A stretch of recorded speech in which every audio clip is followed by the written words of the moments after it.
The Church of Rock. Gary Floyd, thanks for being here.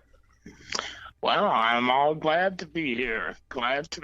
I wish I was actually there, but just happy to be anywhere. Happy to be anywhere. Where are you right now, can I ask? I am sitting in front of my house in San Francisco. I figured I thought you were still down there.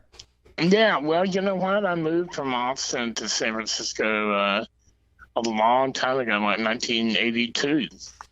And the DICKS came out here, and then some of them went back, and then I got some new folks, and we refer to that as the SF DICKS.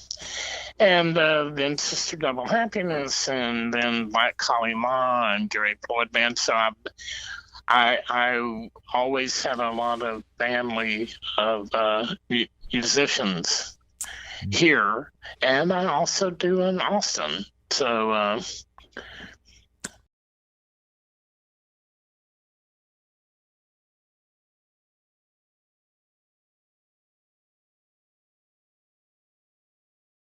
but I'm here.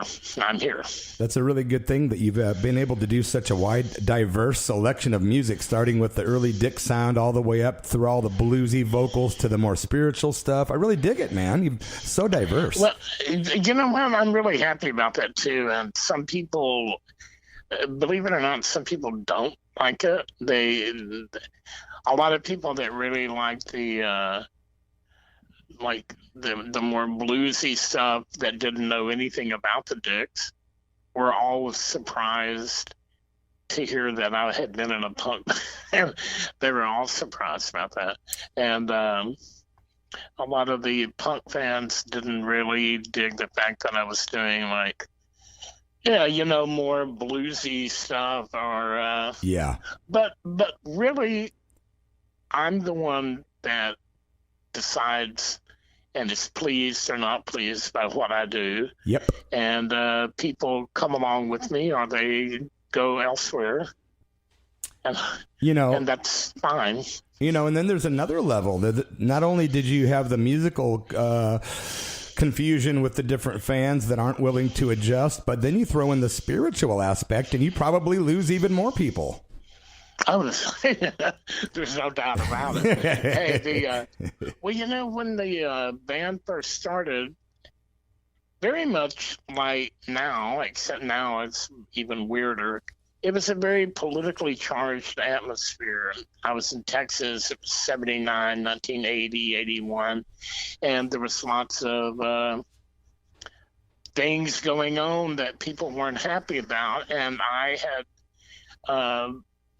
laid down my spiritual side quite a bit, and I was very lefty political, and I was looking to that for help for the society and changing society. And the DICKS did a million benefits for all different kind of causes, and I'm really glad we did, and I would do it again. But I had completely negated the spiritual side for a few years, and I happened to be on tour, and I was feeling really hungry for the spiritual, and it was confusing to me a little bit too to start bringing the more Buddhist and Hindu oriented way of thinking in with the left wing. But you know what? As the years have gone by, that's completely makes sense to me. It does. It goes hand in hand. Correlation is right there. It really does. And if it's so weird. I was riding through the back roads of India, and there you would come into a village, and there would be all of these big posters with hammer and sickles. And I didn't get too much into finding out exactly what was going on, but there would be a Ganesha and a Hanuman and a hammer and sickle, and Wow. I sort of been like, yeah, it was really weird. I wanted to get one of the posters, but I didn't want to get out and start taking things. No, it could have been some great cover art for you. Well, it really would have been. It was really quite amazing. But the whole idea of like sharing what you have and taking what you need from people that are also sharing, you know, whether it's a politically or a spiritually motivated act of giving and taking with a non-attachment, I don't really care if it's, I don't care whichever one it is. Right. If you can do it without being attached to it. Yep. That's the whole thing, the attachment issue, man. You know, Well, that's a big one, huh? That's a really big one. Well, the big thing I've been talking about and trying to do it respectfully online is I've got people saying, hey, you know, you believe in God and Krishna, and how can you be for any kind of resistance other than completely peaceful? I said, well, have you read the Bhagavad Gita lately? I mean, the dilemma was the same thing. It's like Arjuna is not going to fight. He doesn't believe in it. He can't take on his relatives. But then Krishna's like, if you don't, then there's going to be no more peace left anywhere. So you either fight unattachedly for love, or you get taken down very consciously by hate, you know? I think it's a very learning thing when you first get the Gita and you're going, oh, it's all peace and all love and everything. And then you realize it takes place on a battlefield. Yeah, it's really profound. But the great knowledge that Krishna is giving in that wonderful scripture is like a life-saving, and it's the strongest raft you can build to go over the sea of shit that we're going over. Yeah. Can I ask you, like, at what point, or were you always like that, or was there a certain shift? They say that in order to perceive God, you almost have to have a direct experience of God. And I wonder if that ever happened, or was there one big kind of catalyst that made you go, this is kind of the direction I'm going in from now on? Well, it's very odd that I haven't had a huge light bust through the dark and light up the night physically, but there have been like a lot of times when things, I don't want to get too much into my storytelling personal stuff, but it's just like first of all, I have always had a spiritual side. Even when I was on stage with the DICKS and there'd be a big commie flag and I would have liver throwing it from my panties onto different people. Even then, I knew that the big mother, the great mother, I didn't know what her name was then, was taking care of things. And I always felt that God's love was more connected, like the loving sternness of a mother rather than the masculine discipline of the father. Now, both are necessary. Yes. I think, but you know what? A good job done by either one of those can bring you to your life's goal. Well, you know. And but I have had many experiences where I thought things were ending. Everything was, and things took a big turn for the better. Yeah, it became a beginning versus an ending, really, right? That's it. Yeah. So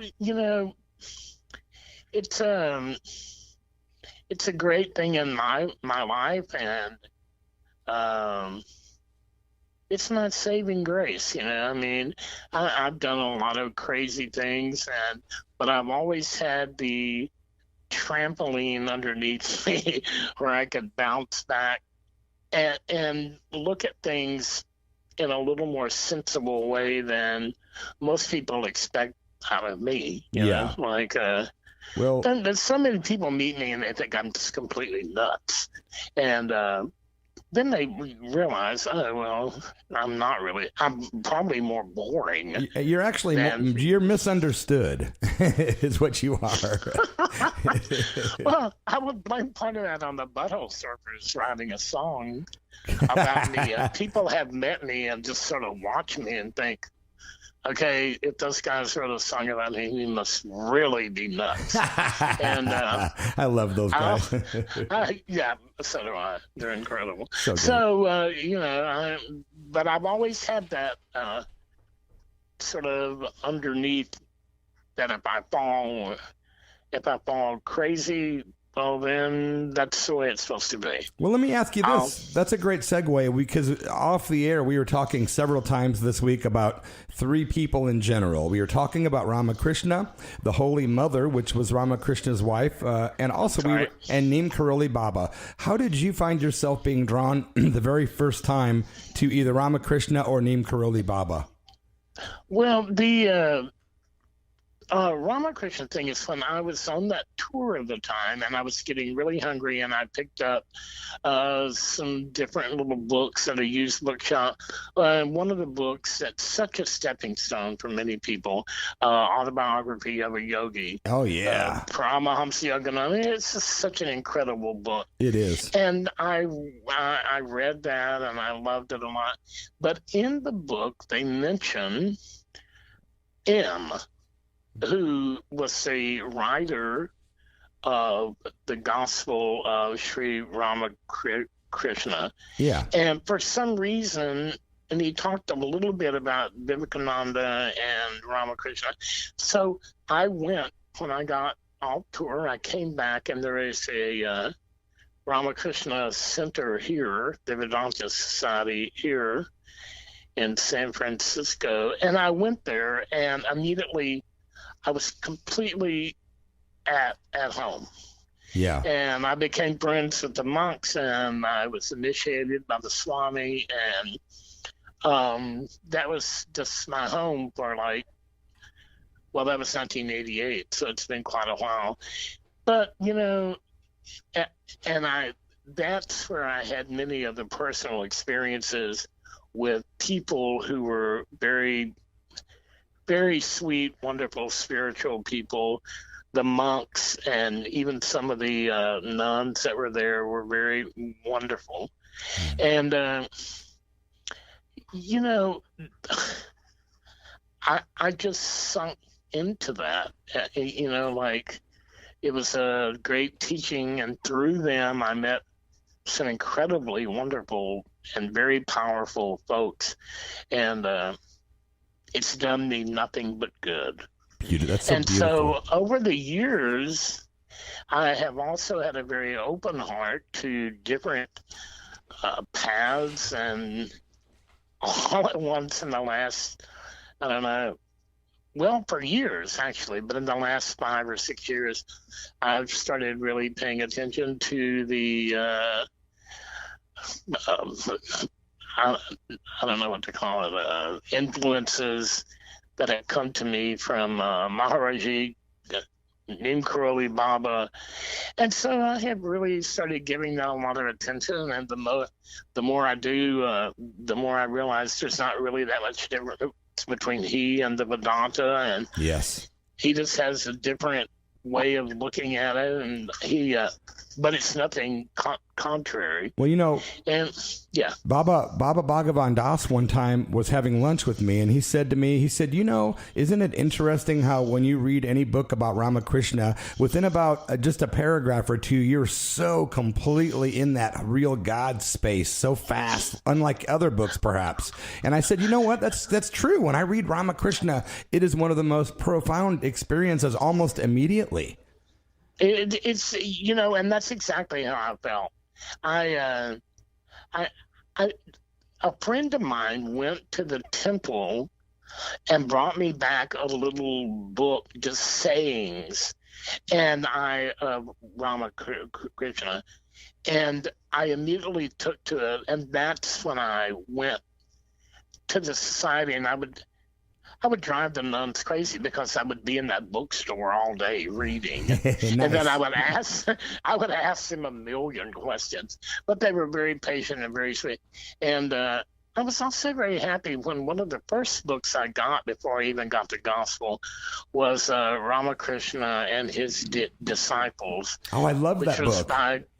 That's a great one. It was by Christopher Isherwood, and him being a very openly gay man who was very, very, very instrumental in getting the message out of the Vedanta, that also was very helpful to me. And because, you know what, a lot of places as an openly gay man that you show up to take the religion, you're not going to be welcome. Wow. And I always felt nothing but welcome there. I mean, I wasn't actually sashaying down the aisle. But you weren't kicked out either, yeah.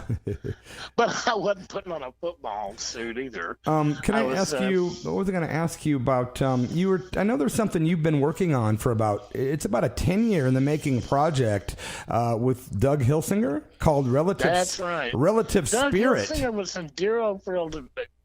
We're old friends from many, many years in the 90s.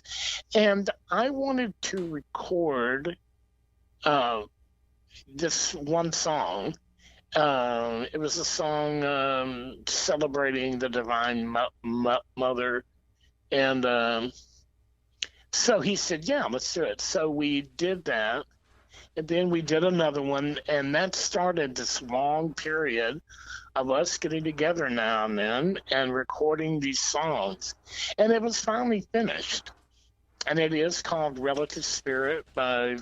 If you go to Bandcamp, you can search out Gary Floyd, Doug Hilsinger, and it's there. Relative Spirit is the name, and it would definitely be worth a checking out, my friends. It's actually free to listen to on Bandcamp, and I think it's like $10 to purchase it or something. But yeah, man, it's called you Relative can buy Spirit. it, but if you don't have the money, you can listen. Yeah, and this will also give the people a different side of me, because it's the first time I've really made anything that blatantly spiritual that I put out. A lot of times it's there, but what about I'm very proud of it. What about your book? Do you have an autobiography book out or coming out? I have one out. You can get it through Amazon. It's really? It's called Be Nice, B-E-E, Nice, My Life Up Till Now. Well, I did not even know that. I feel so naive. I thought I knew a lot more about you. Now I know. I'm going to have to get that book, Gary. I'm really weird. I never heard of that. That's weird. Well, there's a second one, too. I'm doing a series of lyrics of all the bands I've been in. Okay. And the first one is called I Said That. And it's all the lyrics from all the Dick songs. Nice. And it has pictures and pictures of posters and little quips written by other people, and the pictures are pretty interesting through the years, from Mohawk head punk to bearded bear. I've got, there's also a tribute CD out there that if no one knows, there's a Dick's tribute CD with 27 bands covering 28 of your songs. There's a documentary film also from 2015 called The Dicks from Texas. Boy, a friend of mine, Cindy Marabito, made that, and I've known her for like 30 years. And, actually 40 years. And, she's been a filmmaker, and finally she started putting all these things together, and it has a very punk ethic to it. And she's toured with it a few times.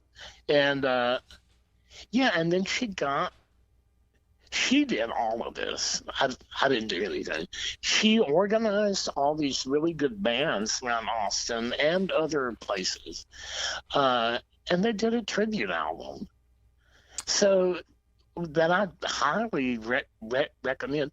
She's on, you can get through to her on Facebook, and it's, you can get through to, it's the Dicks from Texas.